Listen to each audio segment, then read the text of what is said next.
Welcome, ladies and gentlemen, to Minority Movie Report. My name is Rudy, and with me is my favorite sister. Only sister, Candace. Hi. Still my favorite by default. Okay, that's fair. So, I know we've been gone for a long time, but life has been absolutely hectic, and we do apologize. But today we wanted to talk about the wildest movie I've seen in 2020. Probably not one of my favorites that I've seen in 2020, but definitely didn't hate it. It was a fun movie. But let's name it Monster Hunter. Monster Hunter. Now, you don't know anything about the games, do you? I don't. No. So this is a movie franchise based on a video game. Thank you. Okay. I don't know anything about the lore of Monster Hunter, but I'm pretty sure this has nothing to do with the lore of Monster Hunter. Okay, because this movie was all over the place. Oh yeah. I mean, it was a little bit horror. A little bit comedy. I had some like Aliens vibe. Yeah. Okay, so me too. I felt like definitely throwback to Sigourney Weaver. Yeah, when she was in the nest. Yes. Yeah. Okay. Definitely. Okay, I'm glad we're on the same. I got the spider nest, right? Yeah. Yep. Okay. Uh-huh. Also, spoiler alerts if you haven't seen this movie. I'm gonna put it at the top. It's gonna be in the title. We don't care. I will spill all the beans all over the floor. You'll have to bend down and pick them all up yourself. Let's get into it. So this movie was a little bit horror, a little bit comedy, a lot of action. Lots of action, yeah. Tons of action, and no plot. No plot. It really felt like they were thinking, yeah, that sounds fun. Let's just go with it. Let's just see where it goes. Let's just see how far we can take this, is what this movie felt like. They're like, oh, you want an idea? Well, here's another one. It definitely felt like a room full of executives were like coked out their minds. Like, okay, but like, what if... Hear me out. Hold on. Hear me out right here. Do you like aliens? Because we could throw some aliens in there. I love aliens. And we could put a little bit of aliens in there. And then like a little bit of Godzilla. And then we can throw a cat in there too. Yep. A full 3D cat. Just out of nowhere. You're like, what? Oh, also, we're going to throw Ron Perlman into the movie out of nowhere. He's going to be at the beginning and then at the end. And that's it. Ron Perlman had 3 days of shoots. I will give him one. I'm pretty sure he filmed all that in one day. Okay. It was a wild time because it started off. There's a boat. I want to say sailing the desert. Like a Viking boat. It was like a barbarian boat sailing the desert sand. To be honest with you, this is how unplanned Ron Perlman's role was in this movie. I don't even remember the first part of the movie because it was so far-fetched from the rest that I completely forgot that he was in the movie until he showed back up. So I didn't even realize that he was surfing on desert. You told me like, oh, Ron Perlman's in it, and he got some like wild-ass like makeup and facial hair. Yeah. He looks like a coked-out Donald Trump, if I'm being honest. Since we're talking about coke. Like post-apocalyptic coked-out Donald Trump. Absolutely. I was like, they did a number on Ron. He did not well, maybe he did. Ron Perlman just does what he loves, and I don't fault him for that. He's like Nicolas Cage. Like, if he likes the idea, he's like, yeah, fuck it, I'll do your movie. But you know what? Give Nicolas some credit. At least we got 2 good national treasures out of Nicolas Cage. We did get 2 good national treasures out of Nicolas Cage. But, those were good. God, those were good. All right. The second one wasn't as good. Okay, but still, he gave it to us, and I didn't complain. No, I wasn't mad about it. But let's go back to the movie. So he looks like a cheap Monkey King. Like if you ever seen like Chinese movies like that, do with the Monkey King. Yes, and the words don't match. Yeah, it was definitely like some cheap. I want to say early 2000s Monkey King makeup. So, what did you think about Mila Jovovich? Multipass. I always love Mila Jovovich in anything she does.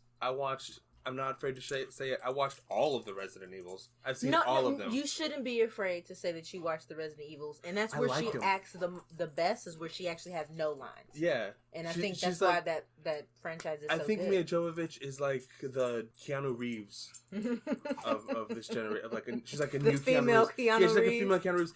If you just give her like a shitload of action and not a lot of lines, like and not a lot of emotion, just kick butt and take names, and that's it. The rest of it, she's good. That's it. You just need her to just punch people in the face and kick them in the sternum every once in a while. and I'm happy. I'm like, I love that. I love that for her. I need more of that from her. Yeah, she's not the best actress. I don't need her to be. I was gonna say that's why she did such a great job in this role, is because she didn't need to be anything but an action hero. Yeah, she's like that's it. She's like, I'm here to kick ass and take names. I need to get back to my home, to my family, and I'm gonna a little bit of emotion there, little bit, and then a little bit. Good. Like, you got to see a little bit of range for her when she was interacting with the hunter. Yeah. Who was that? Tony Jaa. Tony Jaa. So you got to see a little bit of emotional range. Mm-hmm. And then it just stopped right there. Yeah. They're like, okay, we're not going to push her too far out of her comfort zone. We need that. And they also gave you a really fun training montage. Yeah. You know, with the double swords. With the double swords and the mountains and the sunset in the background. You're like, ooh, it's not an action movie without a good training montage. So this movie, martial arts, martial Karate Kid. Yeah, exactly. Yeah, it gives you a Mr. Miyagi type vibe. For sure. So if you're into action training montages, this movie has that as well. Mm-hmm. I will say they killed everybody. So we go back to the ship. It's sailing across the desert sands. Yes. Tony Jaa gets knocked off. Ron Perlman is captaining the ship. And I was like, oh, this feels like an anime intro. Which, fair. Monster Hunter comes from Japan. So that's fine. And then all of a sudden we're like in our world. And it's Mia Jovovich and... They're in a Humvee. T.I.? Yeah, T.I. Megan Good. Other people that... Megan Good and T.I. are the only ones you need to worry about. And Mia Jovovich. That's it. Those are the only ones that actually have any real lines. There are a couple other, there were soldiers. Yeah. There were a few other soldiers in there. But this is how this, and we talked about this earlier. This is how you knew Megan Good was gonna die. Oh my gosh. Megan Good looked like she had to invade Iraq at 7 and be at the club at 8. Period. Yeah. Like, lashes was done, hair was laid, dyed, laid to the side, makeup on fleek, eyebrows could cut a bitch. So I was trying to figure out what in the desert she was doing. Yeah. Because I know she didn't come prepared to fight monsters. She didn't look like she came prepared to fight anybody. Well, maybe, whoever that bitch was sitting in her seat at the booth. But other than that, she wasn't ready to fight anybody. No monsters, no terrorists, no enemy, nobody. No. She was ready to, like you said, had to be at the club before, before 10 because ladies get in for free. That's basically she's like, I gotta go. So off the bat, we knew she was not gonna last the full 20 minutes. Mm-hmm. I was like, all right, so she's in the Humvee. For some reason, they have her driving.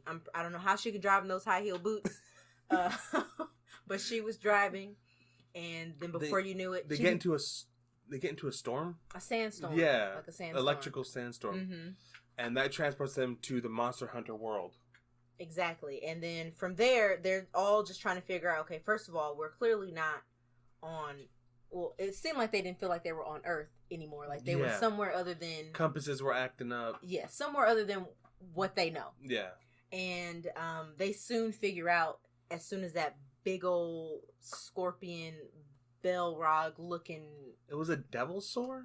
I'm not sure what it was. The fuck were they fighting? They were fighting something that looked like a scorpion, and it looked like it had pushed Gandalf right off a cliff. And as soon as they saw that bitch fly up out of the sand, they realized that we are no longer in Kansas anymore. Yeah, they were booking it. I think a Devil's Are. Oh, a Diablos.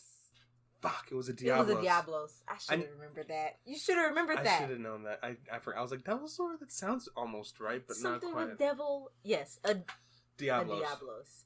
And as soon as it popped out of the sand, they realized that it was a whole different ball game. It's bulletproof, basically. 50 caliber rounds, nothing. Couldn't penetrate it. Nope.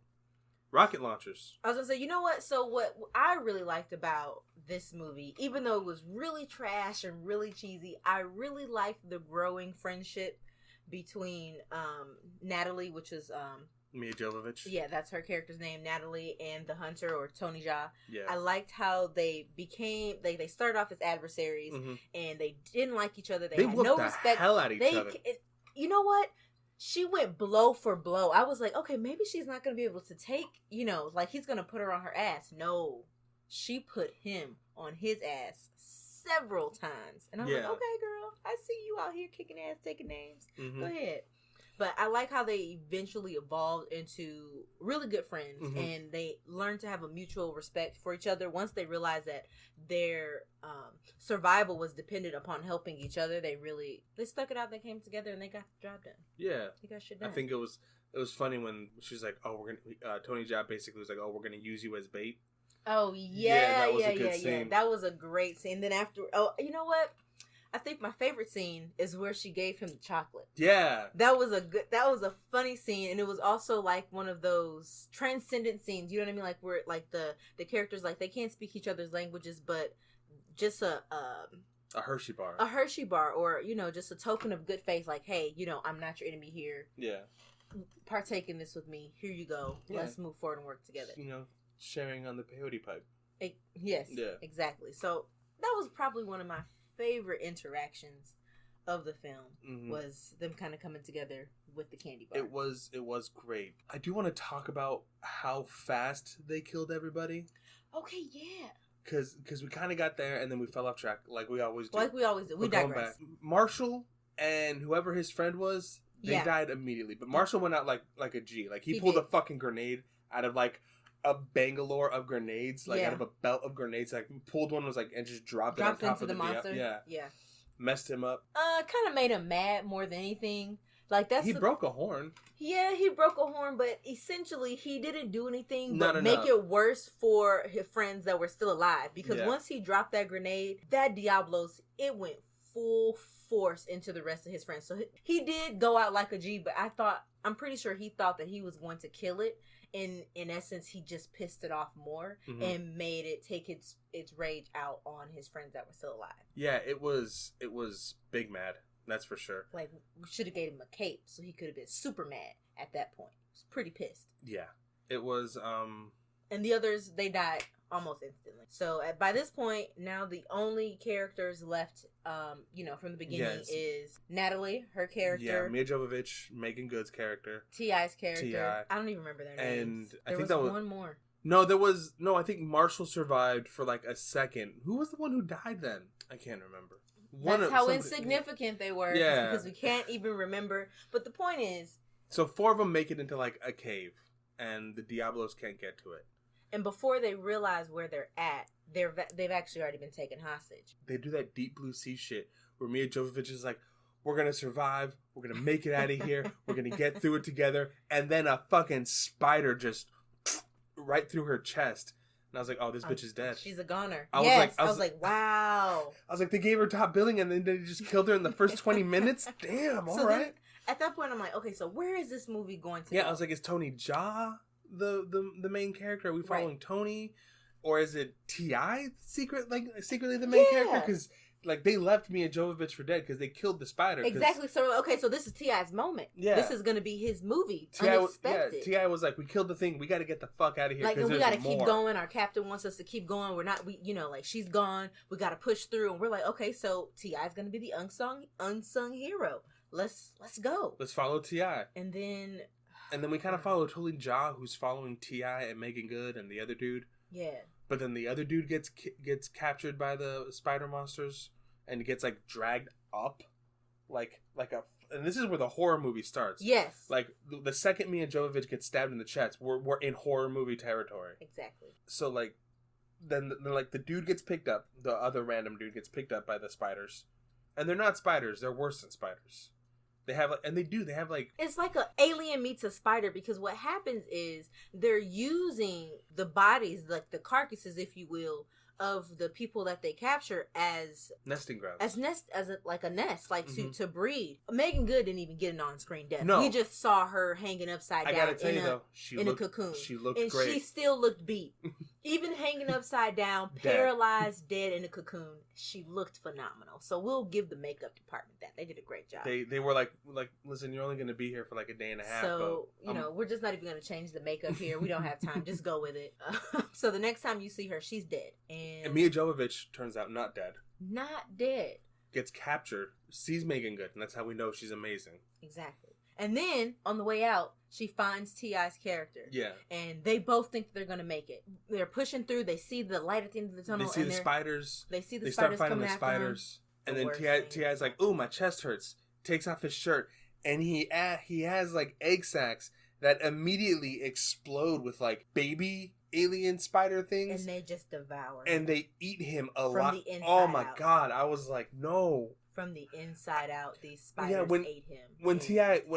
went down, I was like, oh, I guess it's not T.I.'s movie. I'm pretty sure this was probably the scariest death in the entire movie. Oh, 100%. And probably one of the scariest on-screen deaths I've seen. Like, that was disturbing. That was awful. I was so itchy after watching Yeah. that. I was like, gave me the willies. Like you kind of like touch yourself on that part of the body. Yeah, You're like grabbing your side a little bit. Like, oh. It gave me the willies. That's Yeah. what it did. It gave me the willies. So just to see T.I. devoured from the inside out by a tiny baby alien spiders is something that you have to look forward to if you decide to watch this movie for the train wreck. That it is. But the good time that it is. You know, it is like a car accident. Nobody dies, but you're like suckers. Yeah, you know, you get a little enjoyment out of it. Let's fast forward. So they use Mia Jovovich as bait. They kill one of the spider things, break its mouth off, and use the stingers for sleep. They use the stinger. I mean, they use the fang as venom. Yeah. In order to launch it into this The Diablos to paralyze it so that they could get across the sand. Because basically, the Diablos was just lying in wait for anything to touch. It was like a shark. Sand. Yeah, anything to touch the sand. The Diablos would shoot up out of the sand and take its prey. Yeah. So they use the fang of the alien spider, I guess, to paralyze it and put it to sleep so that they could get across the sand dunes in order to get into the electrical storm to get Mia Jovovich's character home. Right. And what happens on the way there is actually one of my second favorite parts of the movie. Okay. That's when they do the training montage. They kind of they do. Or they do the training montage. Yeah, they get the venom. They do the training montage. They get her all decked out. Yeah. In like leather equipment, which is what you see in the movie. They set a trap. A classic plan. You have to see them set the trap. See them, think and put their minds together and build a plan. And I was like, all right, they're about to kick this Diablo's ass. And did they kick the Diablo's ass? It was a little back and forth. And here's where the movie gets interesting, because they kick the Diablo's ass, and then Mia Jovovich drags Tony Jaa, because Tony Jaa gets seriously hurt in the fight. Yeah. And Mia Jovovich saves Tony Jaa, drags him like halfway across the desert before he finally wakes up, gets his shit together. Right. And then they make it to the promised land. And you're like, oh, okay, movie. Done. Okay, this is it. Like, okay, Mia Jovovich, she's made it home. Natalie, her name. She's made it home. She's made it to the destination where she was trying to get to, and okay, they found like an oasis paradise. Yeah, and they end up in an oasis paradise, and we're thinking, okay, just like a few more moments, and this movie's gonna end here. Yeah. Okay. Like 15, 20 minutes tops. Maybe 20 minutes left in the movie. You'll probably get to see her, get home, reconcile with her family, reconcile with the troops, and say, "Hey, like this is what happened." Got some shit on the other side, and that's it. Yeah. No, this is where you're wrong.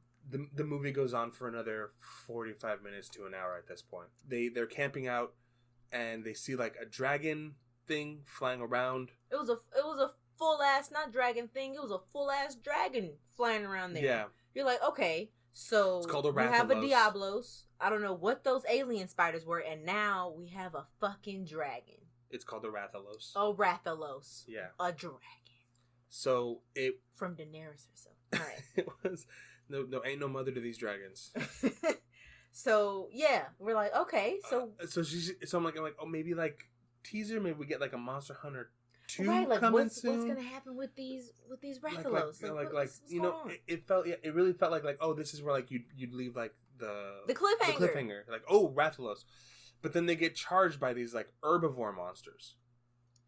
Yes. Yeah, so they get charged by these herbivores, and Natalie slams her two blades together, creates like fire out of them, starts swinging them around. Ron Perlman shows up with his big ass fucking axe. That thing is 2.5 Ron Perlmans tall. Here's the thing. So you see the Rathalos, and you see both Tony Jaa and Mia Jovovich, you see them like preparing, like, okay, like this is one last hurdle we have to get through. We're gonna kick this thing's ass, and then all of a sudden you see other characters that pop up that you don't know where these people have come from. Not since the beginning of the film. Not since the beginning of the film. Not just Ron Perlman, but you have this slew of random new characters. You're like, what the fuck? Who? This is the anime squad. Yeah, showed up. Basically, you're like, okay, just when you thought all hope was gone, this group of people show up and they start kicking ass and taking names on this Rathalos, and then Mila Jovovich and Tony Jaa are just sitting there like, yeah, what the just like the rest of us in the audience, we're all like, what the fuck? Yeah, so it goes from like Ron Perlman shows up and like saves Mila Jovovich a little bit from the herbivore monsters because they're charging, and then like knocks her out. She wakes up on a ship. That's where we meet the 3D cat. That's where we meet the 3D... The chef. You know what? This is just something y'all gonna have to watch. I swear we are not making this shit He up. made a gorgeous meal. That looked amazing. There was a 8-foot maybe, I don't know. Probably 8-foot animated cat. No, he wasn't 8 foot. He was 6 feet? No, he wasn't full. Ugly. He was like half. He was like 3.5, 4 feet. No, he was larger than that. Well, because he's on an elevated thing cooking. I don't know. He looked bigger than that. Okay, I'm take your word for it. Y'all gotta go see this. So yeah, and then we see the 3D animated cat make like a gorgeous meal. It was, I mean, I'm not gonna lie. I would eat it. Yeah. Even though it was made by an animated cat, it looks good enough for me to eat. Yeah, and then Ron Perlman tells Mia Jovovich, he's like, hey, if you want to get the fuck out of here, we got to go to that electric tower. We think that's gonna help you get home. At this point, if I was Mia Jovovich, I'm like, are y'all fucking kidding me? I was tired at this point of the movie. I was like, if I was Mia Jovovich, I'd be like, time out, hold on, I need 3 days. I'm not doing this. Somebody get me a massage. Looks like I'm not. I need a Coke. I'd have just like, I guess I'm staying here. I'm not fighting no more goddamn monsters. I'm not. Yeah, but then they're like, look, we got to fight the Rathalos. Once we fight the Rathalos and kill it, then we can do our thing. And you're like, all right, cool. So here's the thing. You're like, all right. So this is clearly coming up to the end of the movie. Yeah. They're about to make this. All these people are gathered here. They brought it full circle. Yeah. Everybody's here, and they're about to kick the shit out of this Rathalos. Mm-hmm. Everybody, the plan is made, and they move forward with the plan. Everybody meets up. Everyone has a job. Everyone knows what they're supposed to do. Yeah. And it appears that they have just beaten the Rathalos. They're like, okay. Because the way I'm remembering it is they're in the middle of the fight. Yes. Mia Jovovich gets knocked off a cliff. That's what I'm saying. Flies through a portal. And you think she's home? Yeah. You think they like the other side has won? Like they just fucked up this Rathalos because they got him, and then she fell into the portal, and boom, ended the movie. You're like okay, we're like 5 minutes left. This is it. 5 minutes left. 30 minutes left. There's 30 minutes left in this movie. She gets home. She gets back to where she came from. Earth, if you Earth 1, I don't know what you want to classify it, but she gets back to the realm of where we're talking about, where we all reside. And she's coming back into consciousness, and she sees helicopter blades over her, and she sees, the U.S. Army, and they're here to rescue her. They found her, located her, whatever, and they're about to take her. They got her in a helicopter. There's a dozen tanks. There's 12 tanks looking for these people. There's a platoon. A search party out there. They found her. There's so many guys. They're like, oh my God, Captain, where's your team? Where's your team? And then, boom. A motherfucking Rathalos. The Rathalos shows up in our world. He's jumped the portal. This movie still isn't over. And it's still going. You're like, wait a second. So they got Mia Jovovich like tied down in the helicopter. She's on a gurney. She's strapped down, and the Rathalos eats her helicopter, and basically just caused all types of chaos and fuckery. It destroyed the entire platoon. The detachment. All the tanks are gone. All the planes are gone. All the helicopters are destroyed. There's nobody left.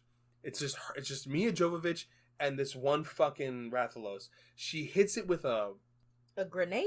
A grenade? A rocket launcher? I don't know what. Oh no, it was about to eat her, and Tony Jaa shows up. Yes, so then everybody shows through the portal apparently. You're like, okay, there's still another 35 minutes to this movie. Tony Jaa shows up, and you're like, oh, okay, so now Tony Jaa and Mia Jovovich going back to back, fighting the Rathalos. They eventually reunited. Boom, here we go, kicking ass and taking names again together. Wow. And you're like, how the fuck is this movie and then you're like, okay, they beat it. Now Tony Jaa's stuck in our world. Now that's something maybe we deal with in the second one. Okay, second movie. Here we go. And then... Joke's on you. Ron Perlman shows up. Joke's on you. Ron Perlman shows up through the portal into our world. So at this point, you have the Rathalos over here, you have Tony Jaa over here, the hunter, and now you have Ron Perlman's character over here, and everybody's kicking ass and taking names on Earth One. And we're just like, and you're like, oh, they killed it. They killed the Rathalos. No, joke's on you again. Rathalos is still alive. They fight it again. Except there's the three of them, and they're fighting the Rathalos in our world, and then they bring it back into the Monster Hunter world. And then. And just when you thought this movie wasn't bizarre and weird enough, they leave you a cliffhanger. Oh yeah, because credits roll. You're like, okay, they fight it in the Monster Hunter world. Credits roll. You're like, cool. And at this, they leave you with like a mid-credits stinger, and it's like Tony Jaa and Ron Perlman and Mia Jovovich are now fighting a different dragon, teaming up. You know, like when you play online with your friends, crime fighter style, just. They're like, Avengers assembled. Let's do this. and then like it scales, like the camera like goes up to the top of the tower, and you see a dude in a hood. You can't see his face. You just like person. It's a very ominous dude in a dark hood. You're like, oh, what the fuck is this? This guy's evil. This guy's got to be evil, or like an overlord or something. He got to control the monsters, or control the tower or something like that. And then. And you're like, okay, maybe that's where they end it. No, that's not where they ended it, folks. They ended it on the cat, chef cat. The chef cat, the 3D chef cat. He brandishes a sword with his little eye patch. And clings his swords together and does some little, hit the wall with the karate blades, and the movie ends. That's it's essentially what it is. He hit the wall with his karate blades, letting you guys know that he was ready for action, he was ready for business, and whatever other Rathalos or any other Dark Lord or any other monsters coming his way, he was ready to take them down. So apparently, the kitty cat is getting a sequel. So that's what they left it at. There we go. I've played like Monster Hunter World, which is the one that came out on PS4, and like you do have a cat companion who kind of helps you out in battle. So that was fun to see for me. Oh my god, is this movie a mess? I was just about to ask you. It was just, it started off me like, okay, I can kind of see where this is going to go. Mm-hmm. It's one of those movies where you really think, I know exactly how this is from start to middle to end. I have an idea of what's going to happen. I just don't know how it's going to happen. So let's just watch and see. Very far from the truth. This movie should win an award for most twists and turns. M. Night Shyamalan wishes he was this good. Man, I really... Lord of the Rings ended fewer times than this movie. Okay, period. Thank you. That was a good one. Like, this movie's still fucking going. Yeah, I was really like, how could you make this go any longer? And they managed to surprise the hell out of me every single time. Yeah. But just when you thought it was over, nope, I'm going to give you some more. Just when you thought, nope, here's some more. And you thought nope, here's some more. So was this movie an absolute train wreck? Yes. Would I watch it again? Yes. Why? Because I'm bored. This is definitely like a background movie because you don't need to pay attention to anything that's happening because every 30 minutes the movie changes. Exactly. Like you can take a nap and wake up and you're like, oh, what? Whole new movie? Nope, same movies, just different part. How long was I asleep? Doesn't matter. No, still the same movie. Doesn't matter. But yeah, I'd go see it again. I mean, I wouldn't pay to go see it again, but I'd wait for it to come out. You pay for it to go see it again? No, I wouldn't pay to see it again. I'd watch it again though. This is definitely like a streaming service movie. Yeah, that's what I'm saying. Like if it like popped up on like HBO Max or Hulu or Prime or something, I'm like, you know what? I don't have shit else to do with my time. I'm gonna watch Monster Hunter again. So I got 2.5 hours to kill. Fuck it. Ain't nothing else good on, and I know this movie's gonna entertain me for at least an hour and a half of those 2 hours. So would I recommend spending your money on this movie? If you're really bored and you have absolutely nothing else to do and you just really want to go to the movies, sure, I'd go. I'd pay a matinee. If you manage, I'm not saying you should look for it, but if you manage to find some way to watch this movie that isn't in the theater, that's on you. Yeah. But if you do, I would say give it a shot. It's worth I don't regret. Let me say, I don't regret going to see the movie. Like, I was entertained. Like, don't get me wrong. Was it a shit show? Absolutely. But was I entertained? 100% of the time. Yeah, this is probably going to go on my guilty pleasures list. Absolutely. People are going to be like, you fucking like that movie? I'm like, what's not to like about that movie? It's so trash, it's good. It's awful. Why wouldn't you love this movie? Exactly. So... It's got Ron Perlman in Monkey King makeup. Mia Jovovich is a soldier turned monster hunter. And she doesn't say multipass at all. Tony Jaa doesn't speak one word of English. Chocolate. He knows chocolate. Yeah, it's great. I love this movie. Yeah, I'd watch it again. Watch this movie. Yeah, watch it. I'd say watch it. Waste your time. Don't spend money. Don't. We're telling you, save your money. Save your money. If you're not comfortable going to theaters, definitely don't go. I don't want to push that on anybody. I saw how busy my theater was, and I decided to risk it, and for me, it was worth it. To your best discretion, go see movies as you see fit. If you can have I say go to the matinees, because they're already empty to begin with, and then because of you'll be the only one in the theater. Or if you can catch it at home on streaming or what have you, then I say do it that way. I think you're going to really enjoy this movie with how bad it is. That's all we have. So wear your mask, drink your water. Stay healthy, stay safe. And we'll see you guys next time. Love you. Take care of yourself out there. Bye.